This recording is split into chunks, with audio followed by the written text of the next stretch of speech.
Lomo, Ammanuel, kekasih Aluhu. Kali ini saya tertarik membahas dengan ringan soal balance system.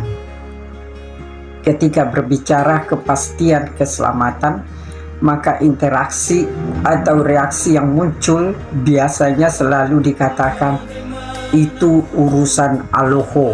Atau ada juga dalam terminologi Kristiani Timur Tengah, insya Allah. Atau ada juga yang mengkaitkannya dengan amal, walaupun tetap dengan embel-embel insya Allah.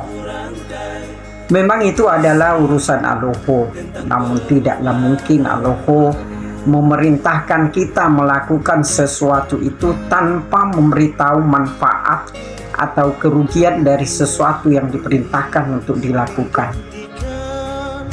Begitu juga tidaklah mungkin Aluhu memerintahkan sesuatu untuk dilakukan, tapi Aluhu mengatakan apabila Anda melakukan ini dan itu, mudah-mudahan kuselamatkan Anda. Tidak mungkin Aluhu mengatakan insya Allah, karena itu apabila ada disebutkan insya Allah, jika Allah menghendaki, itu pertanda bahwa itu adalah perkataan manusia berdosa. Sebab bagi Allah tidak mungkin mengatakan mudah-mudahan.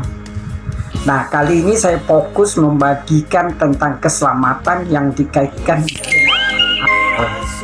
Apabila engkau diselamatkan dengan amalmu, yakni perbuatan amal baikmu, ditimbang dengan perbuatan amal jahatmu, lalu selisihnya akan menentukan engkau masuk surga atau neraka, dan kita sebut sebagai balance system, maka ada dua kemungkinan.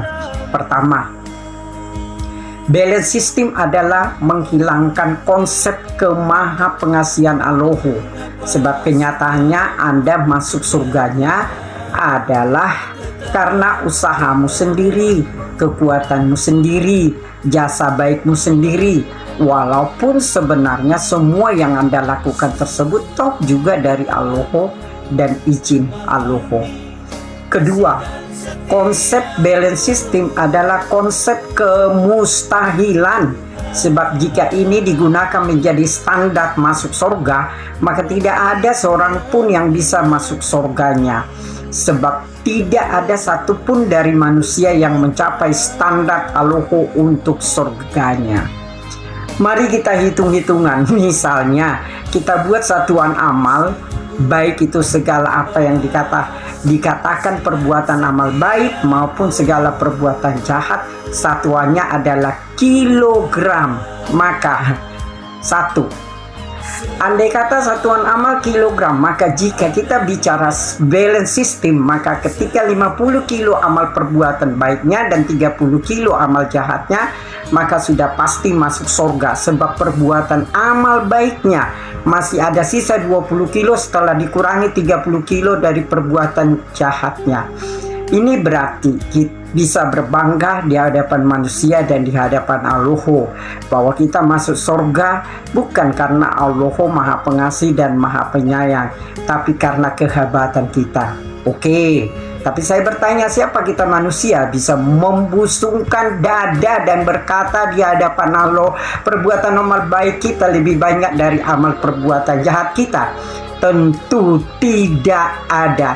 Kita gagal masuk surga karena nggak ada manusia ya perbuatan baiknya lebih banyak dari amal perbuatan jahatnya. Kedua, sebaliknya jika 30 kilo amal perbuatan baiknya dan 50 kilo amal jahatnya, maka sudah pasti masuk neraka, sebab perbuatan amal baiknya minus 20 kilo setelah dikurangi 30 kilo amal perbuatan jahatnya. Nah, posisi manusia sebenarnya di poin ini, sebab kita memang tidak dapat mencapai standar kesucian yang ditetapkan Aluhu untuk masuk surganya karena kejatuhan dalam dosa. Ini berarti penuhlah neraka karena tak satu pun manusia memiliki amal perbuatan baiknya melebihi perbuatan amal jahatnya. Oke, tapi kalau begitu pertanyaannya, di mana letak kemahapengasihan dan kemahapenyayangan Aluhu yang terus menerus dikumandangkan tiap hari? Ketiga, tapi seandainya ada manusia super, misalnya pendeta, pastor, biarawati, biarawan yang sangat taat, atau uskup, atau bahkan patriark atau paus yang sanggup memenuhi balance system, di mana perbuatan amal baiknya 50 kilo dan perbuatan amal jahatnya 50 kilo. Maka pertanyaannya, orang yang super ini tempatnya di mana? Sorga atau neraka? Atau adakah tempat di antara sorga dan neraka? Simak dan renungkan hal ini baik-baik. Karena itu, menyimak hal tersebut di atas, maka amal bukan solusi. Solusi satu-satunya yang diberikan Allah hanya ada dalam Yohanes 3 ayat 16. Semoga dapat dihayati hingga manusia sadar siapa dirinya dan Roh Kudus jamah hatinya untuk terima keselamatan yang ditawarkan Allah itu sendiri. Amin. Shalom. Allah memberkati kita semua.